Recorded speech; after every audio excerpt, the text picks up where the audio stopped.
Click the bell icon and subscribe to our channel so that you will not miss any classes. Hello, welcome to class. In this class, let us start with a new chapter in human physiology, that is chapter 18,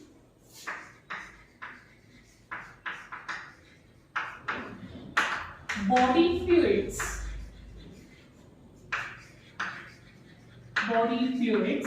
and circulation. In this chapter, purely we are going to discuss the components of human circulation system. That means we will be discussing the components of the details of human circulatory system. So here, the human circulatory system, also referred as cardiovascular system,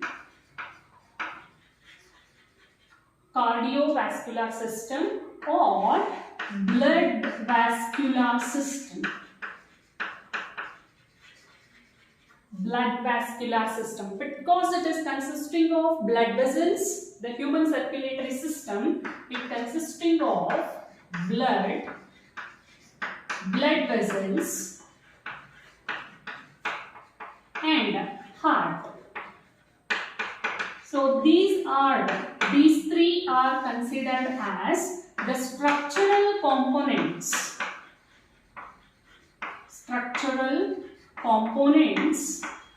of human circulatory system. Since it is consisting of all of these, it is called cardiovascular system or the blood vascular system. And this is having a various functions in human body. Not only circulation of blood, along with the circulation of blood, this cardiovascular system, it is having some additional functions. So the primary function of the blood vascular system is to transport the blood. That is the primary function. Along with the transportation of blood, it also transports some other things, like it transports the oxygen to tissues, to each and every tissues, and takes away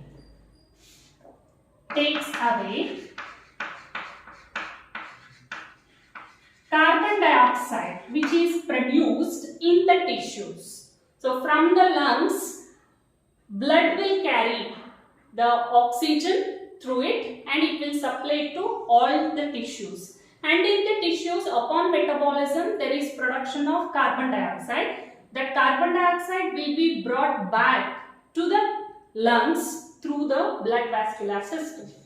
And it transports nutrients. That means whatever the food we eat will be digested and absorbed into blood.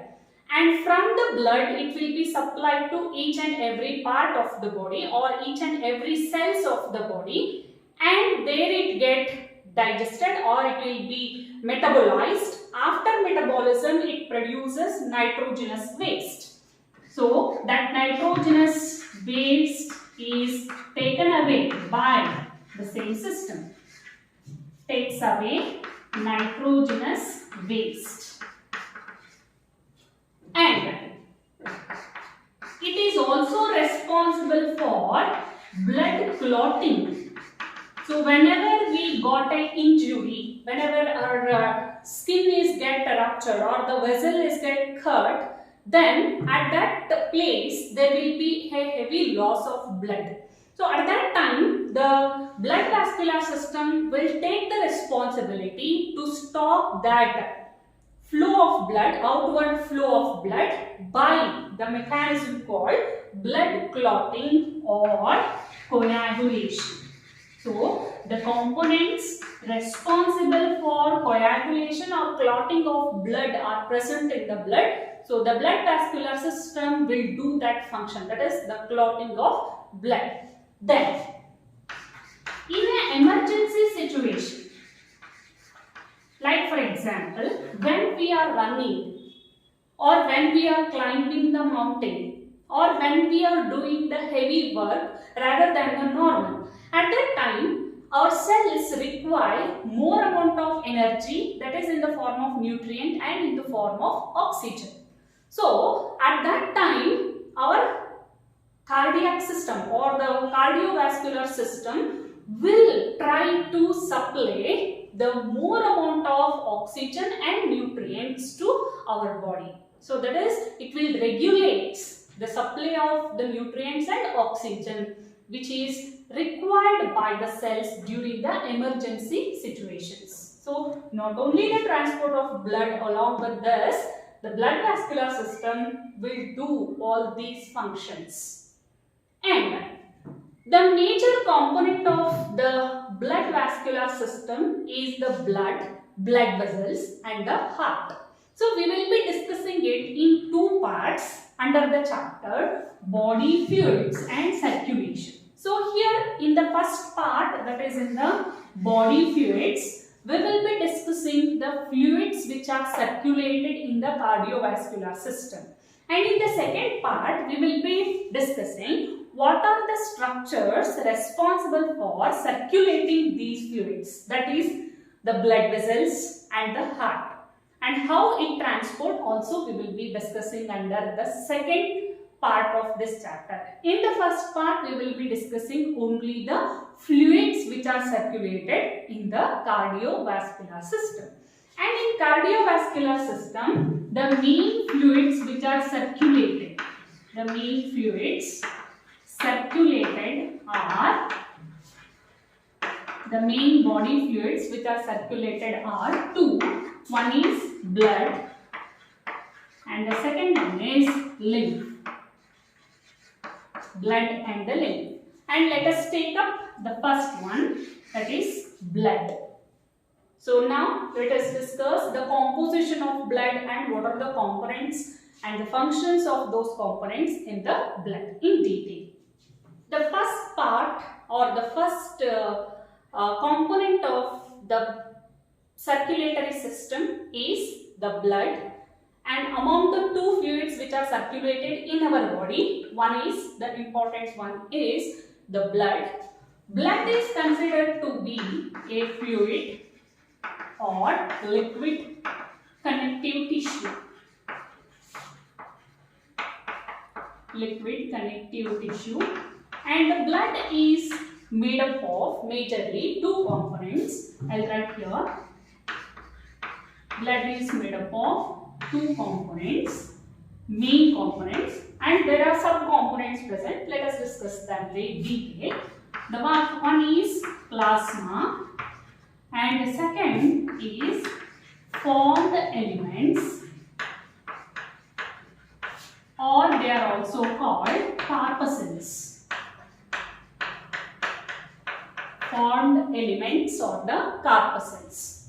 So here the formed elements are three.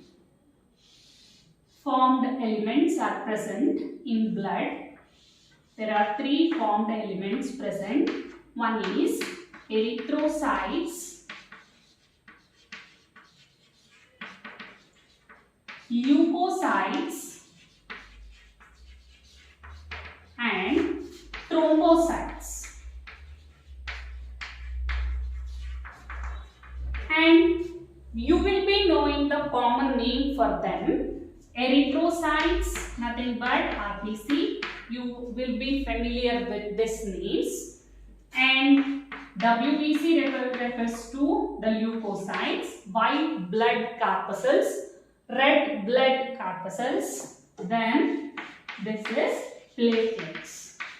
So you should remember the alternative names also, because in examination you may ask with RBC or you may ask with erythrocytes. So it is a common one which we know, but there are other components present in the blood. They are also be called by the alternative names. So in biology it is very important to know about the alternative names for all the things. So try to remember those. And the leukocytes are of two types, that is WBCs are of two types. One is agranulocytes and granulocytes. Agranulocytes and granulocytes. And agranulocytes are of two types. They are all being the cells, but depending upon their function and structure, we will be classifying them as different. So agranulocytes are two: leukocytes and monocytes. And granulocytes are of three types: eosinophils, basophils, and neutrophils. So if you remember this, it will be the entire composition of blood. So this is the thing what exactly present in our blood. So in our blood there are majorly two components. One is the watery plasma and the formed elements. And the formed elements are of three: erythrocytes, leukocytes and thrombocytes.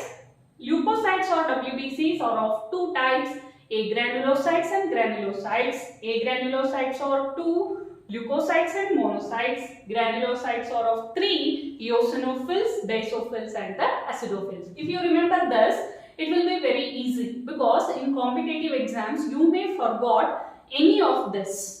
So if you remember the chart thoroughly, so you can remember the first letters. So it will be easier for you to recall.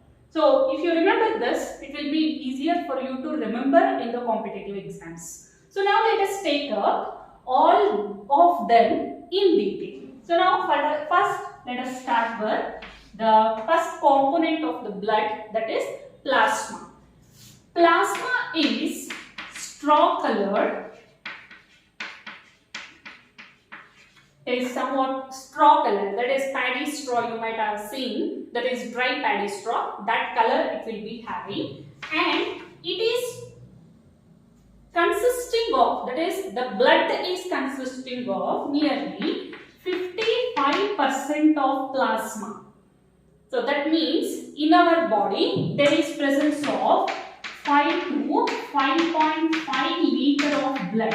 That is in our entire body there is presence of 5 to 5.5 liter of blood. Okay, so that is the normal. An average human of normal weight will be having 5 to 5.5 liter of blood. That is considered to be normal. If it is less than that, then the conditions may lead to unhealthy situations. So among this 5 to 5.5 liter of blood, the plasma is constituting about 55%, and the remaining 45% is of formed elements. So that is totally 100%. So that is 2.5 to 3 liter of blood is made up of plasma, and the remaining thing is made up of formed elements. And among this, this is the amount of plasma present in our blood. So I will be discussing only about the plasma now. I am not discussing about the entire blood. I am discussing only about the plasma. And in plasma there is presence of 90 to 92% of water. That is purely it is made up of large amount of water present in it. And there is presence of 6 to 8% of proteins. 6 to 8% of proteins are present, and there are various types of proteins present in the blood. So that is in the blood plasma. So here the proteins which are found in blood plasma are three types. One is fibrinogens, and the fibrinogens are responsible for blood clotting. Fibrinogens are responsible for blood clotting. Then the second one, albumins, and albumins are responsible for maintaining the osmotic balance.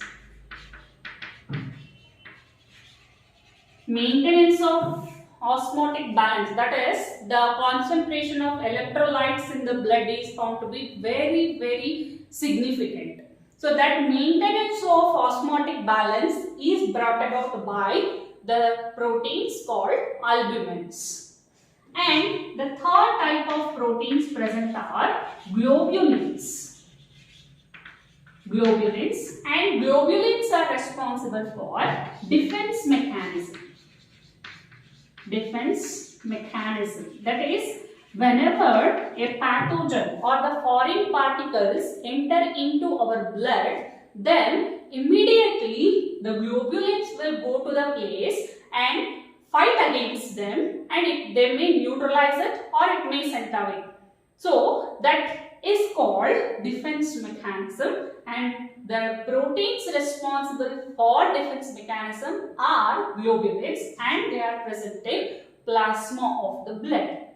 Then along with this, there is presence of electrolytes, that is the ions present in plasma like calcium ions, magnesium ions, bicarbonate ions, chloride, like many ions are present. Along with this, amino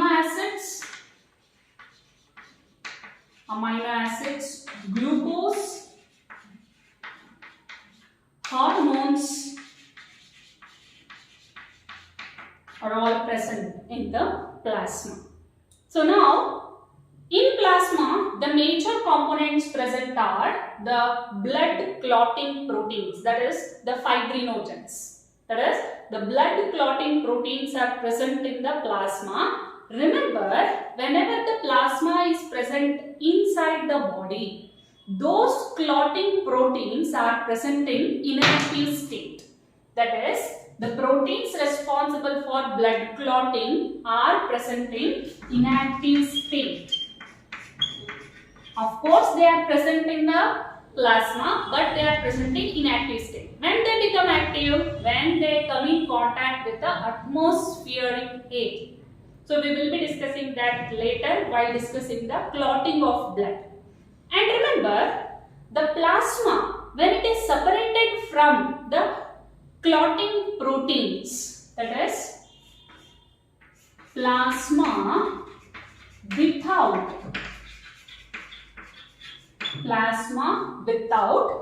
clotting factors. Plasma without clotting factors is called serum. So you might have heard serum antigen test. So which means serum means in the content, that is in the content of plasma, the proteins responsible for blood clotting are removed. So that is called the serum. So this is about the composition of plasma, and in the next class we will be discussing in detail about these erythrocytes, WBCs and thrombocytes and those components in detail.